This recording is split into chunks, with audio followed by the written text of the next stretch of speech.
बरवाला आए हैं, बताइए क्या कार्यक्रम। आदरणीय मेरे सभी प्रेस के साथियों, हमारे साथी चौधरी रणधीर सिंह धीरा धीरा धीरा के नाम से मशहूर है XMLA, हमारे साथी नरेश शैलवाल जी पूर्व विधायक, हमारे बहुत ही वरिष्ठ पूर्व विधायक चौधरी लहरी सिंह जी, हमारे सुखबीर सिंह डूडी चेयरमैन साहब, हमारे शहरावत जी जो खाप पंचायत के प्रधान हैं, हमारे राजेश शौकम जी, राजरूप शौकम जी, दलवीर लाल जी, हमारे मुकेश गर्ग जी, हमारे पीछे हमारे साथी बैठे हैं चंद्रभान जी और दूसरे अनिल मान और मेरे सभी साथीगण।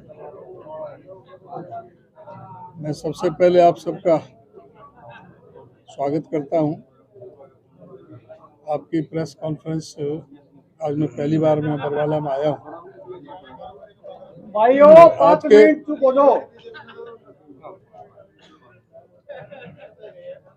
आज का मकसद सिर्फ अपने साथियों के साथ मिलकर के विचार विमर्श करना, सुख दुख में शामिल होने वाली बात, एक दूसरे के विचारों का आदान प्रदान करने के लिए हम यहाँ पर आए और यहाँ की जो जन समस्या हैं क्या क्या हैं, पार्टी के प्रति क्या सोच है, क्या हमें करना चाहिए, वो सब चीज़ के लिए हम यहाँ पर आए हैं। और आज की जो वर्तमान परिस्थितियाँ हैं प्रदेश की, उनके बारे में आपको हम शेयर करने के लिए प्रेस के सामने भी हैं कि आज जो प्रदेश में हालात जो चल रहे हैं, बेरोजगारी में आज हमारा प्रदेश पूरे भारतवर्ष में नंबर 1 पर चल रहा है। उसका कारण क्या है? ये सरकार क्यों सोई हुई है? आज पूरी तरह से कानून व्यवस्था क्यों ठप है?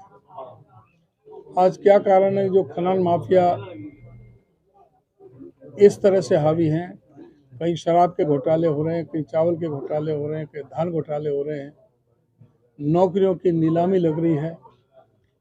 जो पर्ची खर्ची की बात करते थे, आज इनके विधायकों पर सीधा कई लाख रुपए लेने का रिश्वत के आरोप लग रहे हैं। यहाँ भी आपके पड़ोस में फतेहाबाद के विधायक जो दूड़ा राम जी हैं, उस पर भी 85 लाख रुपए का आरोप उन्हीं के ड्राइवर ने जो आत्महत्या करने की कोशिश की और उनका जो पीए था। वो तो ये है कि जो उजागर हो रहे हैं, जो उजागर नहीं हो रहे उनका तो पता ही नहीं है कि भाई कितना पैसा है। इसी तरह से धर्मवीर गोलन और उसके बेटे पर जो आरोप लगे, इनके जो स्टाफ सिलेक्शन कमीशन के चेयरमैन और उनके बेटे पर आरोप लगे, सारा जो पब्लिक सर्विस कमीशन है वहाँ पर करोड़ों रुपया के साथ में, रिश्वत के साथ में जो इनके अधिकारी जो पकड़े गए, उन सब की तरफ से सरकार ने आंख मूंद रखी, किसी पर कोई कार्रवाई नहीं हुई। तो ये सारी चीज़ हम चाहते हैं कि प्रेस के माध्यम से भी लोगों के पास पहुंचे। आज जो शिक्षा व्यवस्था का इस सरकार ने पूरी तरह से बंटाधार कर दिया है। अभी 1 साल के अंदर पिछले महीने 105 स्कूल बंद किए, इस 1 साल के अंदर अभी तक ये 191 स्कूल बंद कर चुके हैं और 8 साल में 498 स्कूल ये मर्ज कर चुके हैं। 26,000 टीचरों के पद इन्होंने खत्म कर दिए हैं। आज कोई भी स्कूल में टीचर नहीं है, इंफ्रास्ट्रक्चर पूरी तरह से इनका खत्म हो गया है। बच्चे स्कूल में जो गरीब आदमी है, उनको कहीं भी ना तो उनको बैठने की जगह है, ना उनको टीचर पढ़ाने वाला है। जगह जगह धरने चल रहे हैं, स्कूलों के ताले लगाए जा रहे हैं। तो इस तरह से जो शिक्षा व्यवस्था का जो इन्होंने बुरा हाल किया है, वो बहुत ही दयनीय स्थिति में पहुंचा दिया है। स्कूल के साथ साथ कॉलेज भी किसी भी कॉलेज में लेक्चरर नहीं है। किसी भी कॉलेज में, सारे हरियाणा प्रदेश में जो फुल फ्लैश्ड प्रिंसिपल है केवल 7 है। उन्हीं कॉलेजों में प्रिंसिपल तक भी इस सरकार में नहीं है। लेक्चरर किसी कॉलेज में नहीं है। एवरेज ऐसे कि मुझे नहीं पता यहाँ के बारे में क्या है, लेकिन मेरा अपना होटल में कॉलेज है, गवर्नमेंट कॉलेज, 28 लेक्चरर की पोस्ट है जिसमें से 24 खाली है। यही स्थिति सारे हरियाणा में है। जहां हम कॉलेज में बात करते हैं, कोई वैसे डीसी रेट पर या वैसे कोई कॉन्ट्रैक्ट पर लेकर के, ठेके पर लेकर के कुछ वो लेक्चर लगाए जाते हैं। तो पूरी तरह से जो शिक्षण व्यवस्था को इन्होंने ध्वस्त कर दिया है, प्रदेश को पूरी तरह से कर्ज में फंसा दिया है। जो 2014 में इनकी सत्ता में आने से पहले प्रदेश पर कर्जा 72,000 करोड़ का था, जो आज 3.25 लाख करोड़ रुपए का कर्जा हो चुका है। उस समय जो कर्जा हुआ था, उस समय 4 बिजली के कारखाने लगे थे, मेट्रो आई थी, रेल की लाइन बिछी थी, यूनिवर्सिटियां बनी थी गवर्नमेंट की, मेडिकल कॉलेज बने थे। इन्होंने कहीं भी 1 इंच भी कोई मेट्रो नहीं बनी, 1 इंच भी कोई रेलवे लाइन की नहीं हुई, 1 यूनिट इन्होंने कोई बिजली पैदा नहीं करी, 1 गवर्नमेंट की यूनिवर्सिटी नहीं बनी, 1 गवर्नमेंट का कोई मेडिकल कॉलेज नहीं बना। तो पूरी तरह से सारा जो है भ्रष्टाचार की भेंट चल रहा है। सिर्फ नफरत की राजनीति यहाँ पर चल रही है। तो इन सारे मुद्दों को हम चाहते हैं कि प्रेस के जरिए भी ये लोगों के पास पहुँचे। ठीक है, आपके पास सीमित साधन है, लेकिन जो ये प्रेस एक आईना होता है लोकतंत्र में, जिसके बारे में सबको पता लगे। अभी अभी का नया मसला, प्रधानमंत्री जी अफ्रीका से 8 चीते लेकर के आए अपने जन्मदिन पर छोड़ने के लिए। पंडित जवाहरलाल नेहरू जी के जन्मदिन पर कांग्रेस पार्टी सफेद कबूतर छोड़ती थी, जो एक शांति का प्रतीक था, प्रेम प्यार भाईचारे का प्रतीक था, सुख समृद्धि का प्रतीक था। लेकिन जैसी इनकी प्रवृत्ति है, हिंसक प्रवृत्ति है, जो नफरत की राजनीति है, जिस तरह से सांप्रदायिक और सद्भाव को बिगाड़ने की राजनीति करते रहे, जाति धर्म मजहब के नाम से बांटते रहे, वही प्रवृत्ति इनकी है कि वो हिंसक पशु को उसको लेकर आए और उसके शिकार के लिए, उनके लिए भरण पोषण के लिए 181 चीतल अभी गए, हिरण, जिसमें बिश्नोई समाज ने भी बहुत ज्यादा उसका विरोध जताया है। अब आप बताएं कि एक सलमान खान ने एक हिरण का शिकार किया था, उसका जीना हराम हो गया था, जेल हो गई थी, जेल हुई थी, कितना उस पर जुर्माना हुआ। और आज जो है सरकार ही 181 चीतल तो भेज दिए, 300 करीब अभी भेजने की तैयारी चल रही है। जब तक वो रहेंगे, पता नहीं कितने यहाँ पर हिरणों का शिकार कर करके और उनके भरण पोषण के लिए जाएगा। तो ये एक बहुत ही दुखद बात है। ठीक है, वन संरक्षण के नाम से जो संस्था है वो भी चुप बैठी है। कभी आपने छोड़े हैं, वहां से आप चीते लेकर के आए हो, वो जंगल में आप शिकार करेगा, जहाँ पे है जंगल में अपने आप देखेगा। लेकिन तुम यहाँ से पकड़ पकड़ के सरकार ही चीतल हिरण को उनको पकड़ के उनके लिए वहां पर भेजेंगे, तो इसको कोई भी बर्दाश्त नहीं करेगा। बिश्नोई समाज का विरोध नहीं है, बल्कि सभी समाज उसका विरोध करते हैं और पूरे उस बिश्नोई समाज के साथ है जो इस आंदोलन को लेकर के चल रहे हैं। तो हमारा तो यही अभी है। और कोई आपका जो प्रश्न हो वो आप बताएं। सर, कल अभय सिंह चौटाला से एक पत्रकार बातचीत कर रहे थे, उन्होंने ऐसे ही अपने दीपेंद्र हुड्डा जी के बारे में कुछ बोल दिया कि उनके बारे में क्या कहेंगे, कुछ चूड़ी पहना देने वाली ऐसी कुछ बात है, वो वीडियो काफी वायरल हो रही है, क्या कहा, मतलब क्या दीपेंद्र जी हुड्डा जी को उन्होंने पूछा, दीपेंद्र हुड्डा जी भी है, तो अभय सिंह ने कहा कि उनको चूड़ी पहना दो, ऐसी कुछ बातें। नहीं, वीडियो काफी वायरल हो रही है। चूड़ी तो पहनना अभय सिंह चौटाला को चाहिए। दीपेंद्र हुड्डा क्यों चूड़ी पहनेगा? दीपेंद्र हुड्डा हर समय सुख दुख में सब जगह साथ जा रहा है, कंधे से कंधे बना करके लड़ रहा है। जो इसमें पूरी तरह से दीपेंद्र हुड्डा बिश्नोई समाज के साथ में है। चूड़ी तो इनको पहननी चाहिए कि जो ये कह रहे थे अभय चौटाला, जब जरूरत होती है तो ये बीजेपी को गाली देने लगते हैं और जब जरूरत होती है तो बीजेपी का साथ देते हैं। यही अभय सिंह चौटाला थे ना जिन्होंने आरोप लगाया था दुष्यंत चौटाला पे और उन पर कि भाई इन्होंने विनोद शर्मा की जेब में इनका हाथ चला गया, उससे पैसे ले लिए, मैं उनको नंगा करूंगा, मैं उनको चेहरा नंगा करूंगा, मैं 1 हफ्ते के अंदर उनके नाम बताऊंगा किसने कितने पैसे लिए। फिर अभय चौटाला ने खुद ने किसी का नाम बताया और अभय चौटाला ने किसको वोट दी? अभय चौटाला जिसके खिलाफ बोल रहा था, अभय चौटाला ने भी खुद ने उसको वोट दी। अभय चौटाला बताया ना कि उसने कितने पैसे लिए हैं। अब चूड़ी उसने पहन रखी, उसको पहननी चाहिए कि जो ना किस तरह से लोगों के सामने गुमराह करने की बात करते हैं, हमेशा बीजेपी की बुराई करते हैं और बीजेपी का साथ देते हैं। चाहे राष्ट्रपति का चुनाव हो, चाहे राज्यसभा का चुनाव हो, हर जगह बीजेपी के साथी हैं। तो ये जो फर्जी जो है ना ये रोना, इसको उसको रोना नहीं चाहिए और ये चाहिए कि जो ना जो मुद्दे की बात करें, अरे कहीं कोई अपना स्टैंड तो लें, कहीं अपना कोई तुम्हारा अपनी जमीर को तो बचाओ कि तुम्हारी कोई जमीर है, कहीं विपक्ष में हो कि तुम पक्ष में हो। जब समय आता है तो तुम विपक्ष की बात करते हो, फिर कभी तीसरे मोर्चे की बात करने लगते हैं। कहीं भी कोई स्तर नहीं है, इनकी कोई क्रेडिबिलिटी ही खत्म हो गई है। इनको कहीं पूछ नहीं रहा, अपना जो ना वैसे ही अपने परेशान होकर के सारे प्रदेश में वैसे फिर रहे हैं कि भाई कहीं को थोड़ा कोई उंगली टेकने के लिए जगह मिल जाए।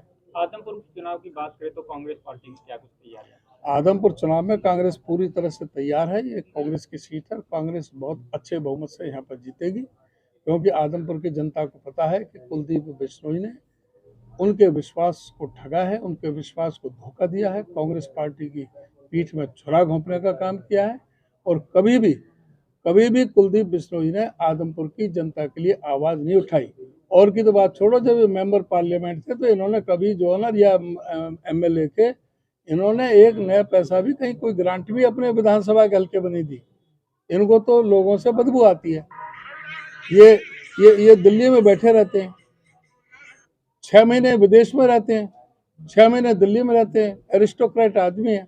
कभी इस अपने बाबू के नाम से कब तक खाता रहेगा?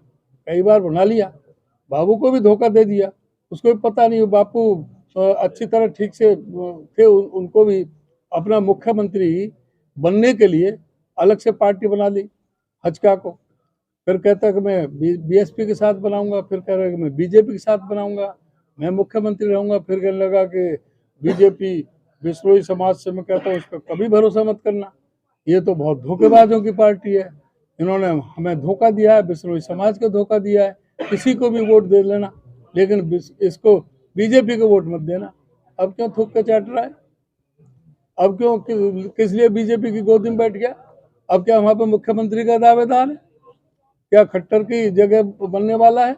अभी तो ये भी नहीं तय कर पा रहा कि मैं लड़ूं या बेटा लड़े, या कोई और कारण था कांग्रेस छोड़ने का कि भाई कि क्यों होटल बंद हो गए, क्यों उनके बैंक खाते बंद हो रहे हैं, क्यों उनके जो बाहर जाने के लिए सारे जो पासपोर्ट वगैरह है वो जमा कर रखे हैं।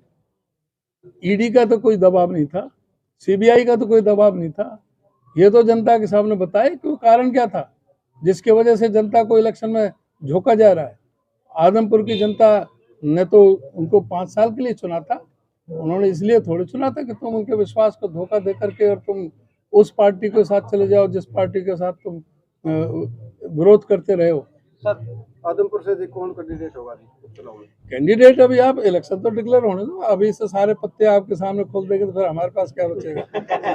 सुनने में आज पूरा मंत्री जेपी को सुनने में आज नहीं, अब कौन सुनने में आया? सभी हमारे पास कम से कम 20-25 आदमियों की लिस्ट है। अब बहुत हैं, अच्छे दावेदार हैं, बहुत मजबूत दावेदार हैं।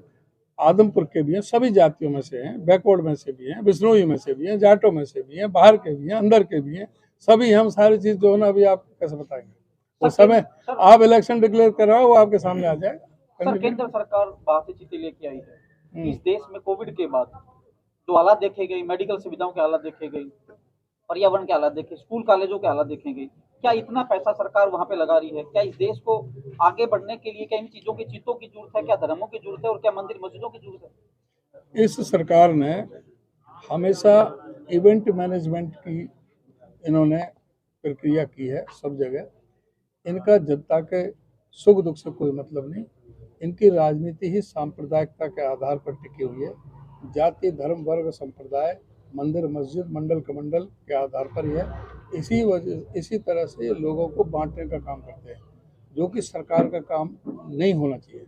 सरकार का काम है कि लोगों के लिए नई नई पॉलिसी बनावें, उनके लिए प्रोग्राम तय करें कि उनकी सुख समृद्धि के लिए करें। अब अच्छे जो अस्पतालों की व्यवस्था करें, अच्छे स्कूलों की व्यवस्था करें, पढ़ने की व्यवस्था करें, अपने बिजली, सड़क, पानी और सिंचाई के साधनों की व्यवस्था करें। जो काम है वो सरकार करती नहीं। सरकार का तो काम है कि वो किस तरह से दो खरीदने वाले और दो बेचने वाले। जो 70 साल में जो कांग्रेस पार्टी ने जो पब्लिक सेक्टर के दायरे खड़े किए, उनको एक एक करके बेचा जा रहा है। आज जल, थल, नभ सब इंडिया ऑन सेल के बोर्ड लगे हुए हैं। आज जो है हवाई जहाज बेचे जा रहे हैं, हवाई अड्डे बेचे जा रहे हैं, आज पनडुब्बी बेची जा रही है, हमारे जो बंदरगाह बेचे जा रहे हैं, सड़कों पर जगह जगह इतना टोल टैक्स लगा दिए। आपके चाहे बैंक हैं, चाहे इंश्योरेंस कंपनी है, सब बेची जा रही हैं। रेल जो सबसे बड़ा डिपार्टमेंट था, उसको भी अदानी रेल में बदला जा रहा है। आज पूरे जो ना किस तरह से आप बताओगे, सीधा सा अगर आप कहो कि भाई जो बेटा बाप दादा की जायदाद को आगे बढ़ाता है उसको सपूत कहोगे, या उसकी जायदाद को बेच के खाने वाले को सपूत कहोगे? ये सपूत हैं, कपूत हैं। इन्होंने तो जो कांग्रेस ने किया उसको बेच बेच करके अपना गुजारा कर रहे हैं, खा रहे हैं, और लोगों को सिर्फ नफरत परोस रहे हैं। तो इनका कोई भी जो सीधा सा जो मकसद है लोगों को बांटने का है, नफरत फैलाने का है, और सांप्रदायिकता के आधार पर ध्रुवीकरण का है। अब आपने कहा कि अस्पताल में कोविड का कितना, इनको शर्म भी नहीं आई। इन्होंने कहा कि हम 4.5 लाख आदमी मरे हैं, 4.5 लाख आदमी मरा है, और जबकि जो वर्ल्ड हेल्थ ऑर्गेनाइजेशन WHO ने कहा 4.5 लाख नहीं, 47.5 लाख आदमी मरा है। इनको बहती हुई लाश भी नजर नहीं आई। आज जो गंगा, जमुना और कितनी हमारी नदियों में जो उनको संसाधन भी नहीं दे पाए थे उनको संस्कार करने के लिए, शमशानों में जगह नहीं थी, उनके लिए काठी, कफन और लकड़ी के मुहैया नहीं करा सके। सर, इस बार हरियाणा का पहला ऐसा राज्य बन चुका है, जिला बन चुका है हरियाणा का, जिसमें 5 बजे के बाद ना तो सरकारी सिविल हॉस्पिटल में किसी महिला का अगर किसी को डिलीवरी हो तो उसका अल्ट्रासाउंड होगा, और ना ही अग्रवा मेडिकल में। 5 बजे के बाद अगर किसी को इमरजेंसी है तो ना तो अग्रवा मेडिकल में और ना ही सार हॉस्पिटल में, जो 1975 से पहले का बना हुआ है। सरकार ने ऐसी स्थितियां खड़ी कर दी, स्वास्थ्य के बड़े बड़े दावे करती है। इस बारे में क्या कहना चाहते हैं सर? मैं इसी बात को कह रहा हूँ, आपने बीच में टोक दिया कि हर मोर्चे पर ये सरकार विफल हुई है। कोविड के टाइम पर भी अस्पताल की जो बात कर रहे हो, कहीं भी कोई आपको कहीं ऑक्सीजन, दवा, डॉक्टर कहीं कोई मिला? सारे अस्पतालों में त्राही त्राही मच गई। ऐसा कोई आदमी नहीं है जिसका कोई यार दोस्त या रिश्तेदार इस कोविड का शिकार ना हुआ हो। उसी तरह से आज अस्पताल में चले जाओ, कहीं भी जो कोई लेडीज़ की डिलीवरी भी कराने का कोई साधन नहीं है, वहाँ पर डॉक्टर नहीं है, किसी तरह का वहाँ पर कोई व्यवस्था नहीं है। जो गरीब आदमियों के लिए ये अस्पताल और ये स्कूल हैं, स्कूलों में कौन पढ़ रहे हैं आजकल? सरकारी स्कूलों में गरीब आदमी। इन अस्पतालों में भी कोई पैसे वाले हैं वो तो प्राइवेट अस्पतालों में चले जाते हैं, प्राइवेट स्कूलों में अपने बच्चे पढ़ा लेते हैं। लेकिन गरीब विरोधी ये सरकार है, और गरीबों का बिल्कुल पूरी तरह से इन्होंने उनके विरोध में ये काम कर रही है। सब चीज़ पूरी तरह से इन्होंने बेचने पर लगे हुए हैं, और कोई काम जो है कर्जा में पूरी तरह से आज प्रदेश कर्जे में जकड़ दिया है, लेकिन कोई काम नहीं है विकास का, डेवलपमेंट के सारे काम ठप हैं। सर, 1.5 साल से ज्यादा का समय हो चुका है, पंचायती राज चुनाव की बात करें तो हो नहीं रहे, क्या कारण? इसका भी कारण यह है वही भ्रष्टाचार और बेईमानी। इनके जो सारे पावर जो ना BDOs पर उन पर दे दी हैं, रखी हुई हैं। भाई जब अगर जो पंच सरपंच होंगे, जिला पार्षद होंगे, नगर पालिका में उनके चेयरमैन, वाइस चेयरमैन और पार्षद होंगे, तो वो ग्रांट भी मांगेंगे, दबाव भी बनाएंगे सरकार पर, अपने MLAs पर, मंत्री पर, लोगों के लिए काम करेंगे। लेकिन अब जरूरत नहीं है, ना तो ग्रांट देने की जरूरत। जो ग्रांट है अपनी मर्जी से जो उनके अधिकारी हैं वो मिल बैठ करके जेई और बीडीओ और सारा मिल करके बंदर बांट कर लेते हैं। आधी भी कहीं नहीं लग रही, 40% भी कर्नाटक के तो कह रहे 40% सीएम कमीशन का, यहाँ तो 60% जा रहा है। पूरा हरियाणा इस बात के लिए मजबूर है कहीं कहीं आड़तियों को खत्म किया जा रहा है, आड़त को खत्म किया जा रहा है। और आड़ती जो है वो ग्रामीण क्षेत्र का छोटा एक मिनी बैंक था, दुख सुख में आड़ती काम आते थे, क्योंकि फसल तो 6 महीने में आती है तो पैसा वहां से मिल जाता था। तो अब इस पोजीशन को भी सरकार खत्म कर रही है। ये सरकार हर तरह से किसान को परेशान करने में लगी हुई है।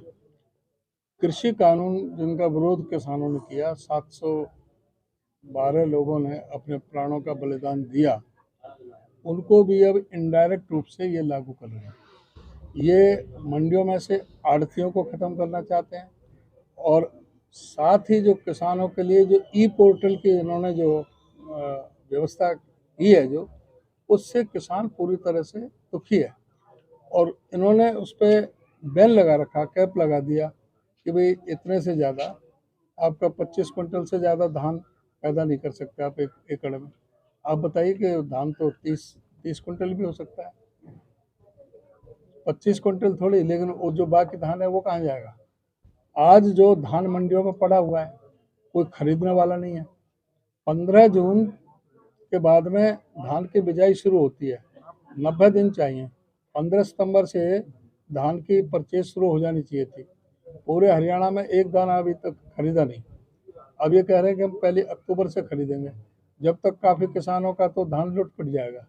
आज जो धान है 400-500 रुपये क्विंटल नीचे बिक रहा है मंडियों के अंदर, और आड़ती ये हड़ताल पे है।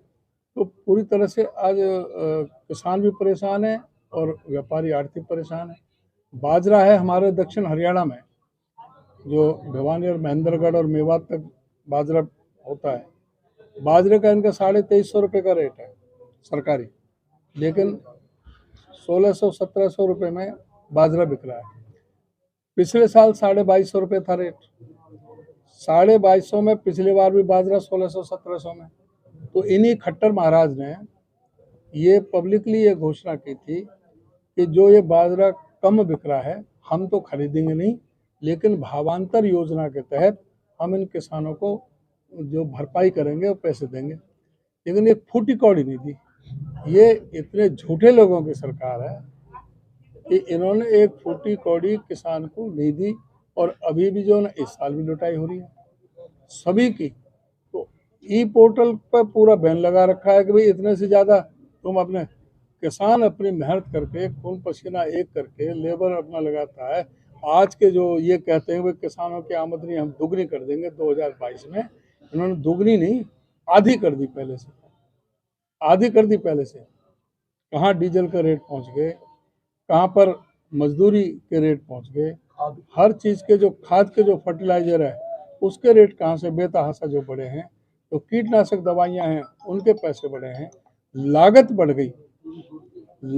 गई और आमदनी घट गई। तो ये किसान की जो दुगनी की बात कर रहे थे, किसान की आधी आमदनी इनकी गलत नीतियों की वजह से आज किसान बहुत ज़्यादा परेशान और तबाह है।